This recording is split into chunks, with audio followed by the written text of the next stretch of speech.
Chapter 22. Some of us are afraid of the UFOs. Traveling to the opposite side of the world is quite challenging. What should I wear for the flight? What should I pack? Do I have the right shoes? Yes, I know I sound like a typical woman, but I mean, you can't hike the Himalayas in pumps, not even the Reebok kind. You will need plenty of gear, including the right boots, Ken had said. I don't expect you to purchase these at North Face, he chuckled. The government grants are covering expenses such as these. We have accounts with outfitters in the country. Believe me when I say that money is no object to these people. You have no idea how much money a communist economy can accumulate. When all the profits go to the government, the grant money flows like rivers of diamonds. That's how communism works. Sometimes it works better than capitalism. He looked at us with a playful expression. You won't need to purchase your ox cart or your yak either. Yikes, I shouted. Yeti bait! We all piled into the airplane on that faithful day. James had a fresh crew cut and close shave. Barry and I were fish out of water, taking it all in but not knowing what to expect next. Ken, on the other hand, was in his element. He looked like he owned the airport. He was so confident and natural with traveling. Upon reflection, I wasn't sure that Ken didn't own the airport or even the airline. The weather in Asia can be tricky in July, but we thought the temperatures would at least be reasonable. Putting my shoes back on after walking through an x-ray machine, I noted that Ken was wearing big clodhoppers called Mickey Mouse boots. I was wearing Keds. He smiled. Don't worry, Greenhorn, I'll show you the ropes. Kathmandu's got boots. The flight was short to Denver, short to San Jose, and long to Beijing. The final jump to Kathmandu was beautiful. We flew low to the ground and could see the landscape. From way up high, it was similar to the Rockies, but upon closer inspection, it was more jagged and rough, somehow more rugged and untouched. The mountains were larger, and it was more beautiful too, I might say, because of the vast regions untouched by man. Tibet, Bhutan, and parts of Nepal were wild and wonderful even from the air. Shortly after landing, the jet lag hit us. We looked as though we had flown ourselves all the way, flapping our arms to stay in flight. Ken saw our faces and our shuffling feet and said, "Let's get settled in for the evening. I've already reserved a suite." When he said suite, I imagined the price tag may be high. When we were taken from the airport to a Western hotel nearby, it had an indoor pool, hot tub, and a dry sauna. There was a bar in the lobby as well as stocked wet bar in each room. The suite was a coupling of two rooms, one with a living space and a fireplace. A door separated the second room for privacy. A third room had been reserved across the hall. I hope you don't mind, James, Ken said sincerely, but I plan to occupy the suite myself and play host to the rest of you. We can use the living area as a gathering place. I thought Mr. and Mrs. Chambers may want the adjoining room, and you may be comfortable across the hall. Having to say it, I feel like I relegated you to the children's table at Thanksgiving dinner. No, James insisted. I appreciate the thought, but even the stable would have sufficed. Mangers are more comfortable in foreign lands. It plays into the ambiance. James smiled his disarming smile, and Ken thanked him for understanding. After we had all showered, Ken called us to gather in the living room. He had ordered room service, which included fresh fruit, walnuts, berries, and breads. It also contained a variety of meats and cheeses. We served ourselves and took seats near the fire. It was a gas fire with fake logs, and the flames were kept low in the warmer season, but it set a mood that I appreciated. Looking around, I noticed that we were wearing quite different clothing. Ken was in a clean white button-up and a navy blue slacks. James wore his dobok pants and Yang t-shirt, and Barry and I were in blue jeans and long-sleeve casual wears. "Thank you for dinner, Ken," I said, "but I hope you have receipts for the rooms and the food. We need to square up at some point." Barry nodded as he stuffed bread into his mouth. He had created a sandwich of such variety of ingredients that I thought maybe he got the idea from the Teenage Mutant Ninja Turtle pizza. Ken replied, "Oh, you didn't think you'd be paying for this, did you? I had the suite reserved a long time ago. It's paid for. So is the food. It was planned weeks ago. You can't pay me a thing for all this. It's simply too late, he said with a satisfied smile. I was preoccupied with Barry's efforts towards fitting his sandwich into his mouth. I'm sorry, Ken, but are you seeing this? Hey, Earl of Sandwich, is that mango, walnut, and salami? Through the cornucopia of flavors on his tongue and cheeks, stretching back to the San Jose, my darling husband replied, and provolone, blackberry on white.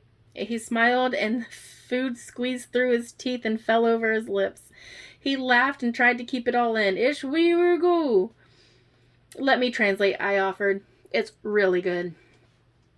We'll spend another full day and night here, Ken explained, after a round of laughter and levity. We need to go shopping tomorrow. He looked at me with riveting brown eyes. We'll get essentials here, but we'll get set up with hiking gear later in the week. Ken looked at James and Barry now. His perfectly contoured dark chocolate hair and sharp lineaments rendered every word more potent. You can take time tomorrow to engage the locals and try your hand at being good American tourists. And that is what we did. The items we did not pack, from toiletries to underwear and socks, we picked up at the shops. We avoided the Western chain restaurants and coffee shops, opting more for authentic local cuisine and the atmosphere. Although we strive for the traditional fare, we could not avoid being seen as American tourists. We traversed back alleys and patronized open-air markets, but to no avail. We were petitioned for the purchase of everything from Pepsi by the can to knockoffs of Nike t-shirts and Patagonia backpacks. There were trinkets by the truckloads awaiting our pale-skinned fingers. This keychain or that bookmark could be yours, 2 for 1. I even found a book of the Yeti in English, which I must admit, I bought it. The day flew by and we were all exhausted as we sat around the fireplace in the suite once again. We all thanked Ken for being our tour guide. If the rest of the trip was a flop, it was all worthwhile for the day that we just shared. Oh, you haven't seen anything yet, Ken said with zeal. The further we get from the city, the less you'll be seen as tourists. You'll gradually earn your wings and venture towards the outer limits. Where are we going tomorrow? James asked. Bhutan and Bangladesh are to the east, Ken said as he built the suspense. Tibet and China are to the north. India is to the south. He looked around the group. We're heading west. Go far enough and you reach India. But we're going to places that don't have names. The local knows the trails, and most of the locals are afraid to travel them. What are they afraid of? Barry asked. Yeti? He laughed. Alone. Some are, yes, Ken replied flatly. Some are afraid of the rapid changes in the weather. Some are afraid of bandits and marauders. Some are afraid of the UFOs. He studied our faces, and I admit he had me. I was drawn in.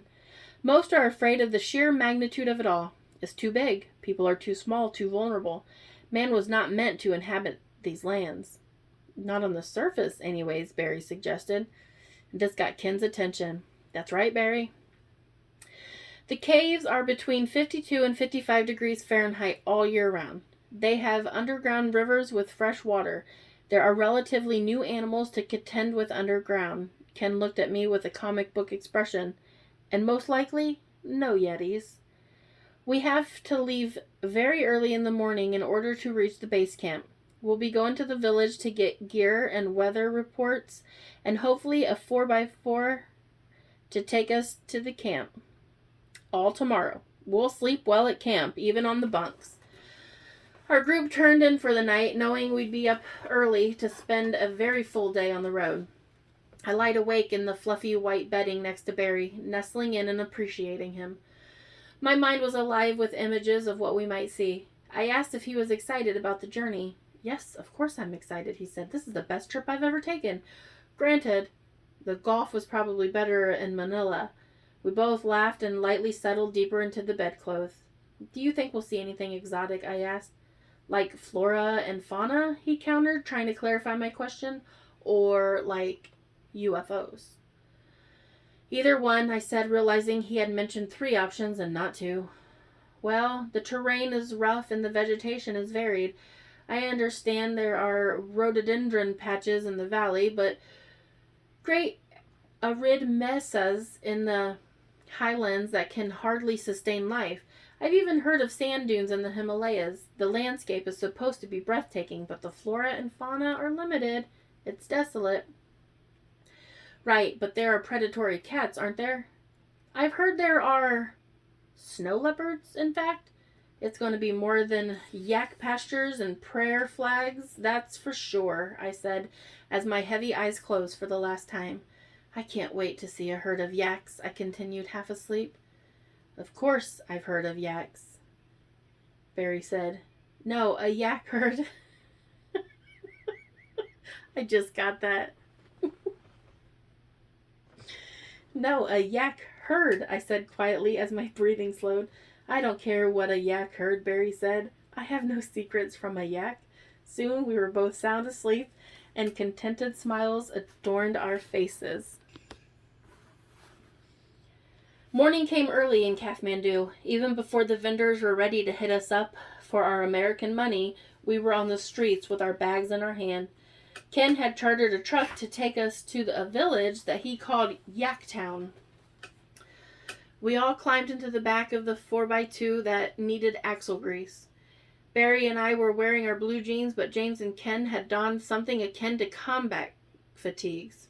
On the road, Ken explained to the group that the poorly maintained roads through the mountains of this particular area were valuable trade routes hundreds of years ago. That was before airplanes, you understand, Ken said as we bumped along.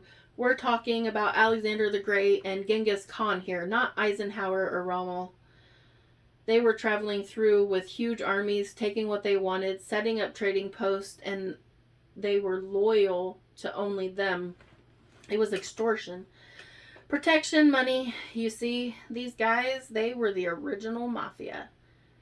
The original capitalists, some might say, James said as the truck bounced under us, cloaking monopolies under the guise of supply and demand. Right, Barry smiled, and fixing the market values through insider trade. Ken smiled at his peers and shook his head. Conspiracy theorists, he said, joking. We bounced along, passing small farms and settlements with prayer flags flittering in the wind. Oh my goodness. The people appeared to be quite poor and quite hard used. Rode hard and put away wet, Ken said, and we all had to agree. They only lived to 62, Ken explained. That's about average, but a lot of children die of curable diseases because there just aren't any hospitals or doctors. It's sad. If I can find valuable mineral deposits, the future generations may have a chance, he said, unless you all have moral objections to my enterprise providing these people with higher quality of lives. He was smiling, and I think he felt like we couldn't disagree. But he smiled alone. We were still thinking of children dying young and adults only living to 60. It wouldn't be long until everyone in that truck was 60 years old. When I finally thought about the trade-off, I was torn. Was America corporate interest able to improve these people's lives, or would it lead to another Vietnam or Korea? The journey brought us to Yaktown. It put me in mind of a frontier town, at a last oasis before the rigorous travel through mountains and valleys, fording rivers and scaling rock walls. It had mirth and merriment, yaks and ox cart. I took plenty of pictures in the Yaktown, and I never learned its proper name. What keeps this place going? James asked Ken. Leather, for one, Ken explained. They tan and treat yak hides for various leather needs, but they also funnel a lot of jute through here. Jute? I asked. It's a fiber they use for making bags and other such items. Think of it like hemp, but a little pithier. It comes from the underside of bark. You've probably seen something like it in the Rockies. Tight-skinned trees often have a fibrous layer, everything from beech to palms. I think I understand, I said. I watched as carts of the stuff were hauled to trucks for delivery into cities, rail yards, and shipyards. Yaktown was wily. Many locals passed by as we stood with Ken, who was trying to arrange a 4-wheel drive to take us to base camp. The problem was that the weather often prohibited the journey. The drivers did not want to be trapped by a sudden storm, and they did not want to spend the night at the camp. After all, they had families to return to. Leaving too late in the day was problematic on both fronts. The people who passed smiled and giggled, whispering to one another. Ken said to ignore that behavior. He explained that they just do that to one another, so they shouldn't do it to us. That didn't make sense. It's just that you all look so different to them. You blend in at the markets in Kathmandu, he said. But out here, you're in limbo between tourist and explorer. You don't come across as either. It's like being at a dude ranch, Barry said. You dress up like a cowboy, but you look like a city slicker. Something like that, Ken said. Ken finally lined up a 4x4 and explained that we'd be riding in the bed of a truck. It's the only way we can get there tonight, he explained, and it's important to me that we sleep there. The Sherpa are friends of mine. They know me. I'm ready for anything, I said, eager to hit a trail. Not so fast, hotshot, Ken said. The other problem is that the driver needs another hour before he can leave. In the meantime, I'll be showing you a monastery or two in the immediate vicinity. I'll give you a little culture on this trip if it kills us. He smiled and he led us to a side street, and into a small vehicle that barely held the four of us and the driver. Off we zoomed to the outskirts of town. This was one of many, many adventures we would all share. With Ken, we just kept going deeper.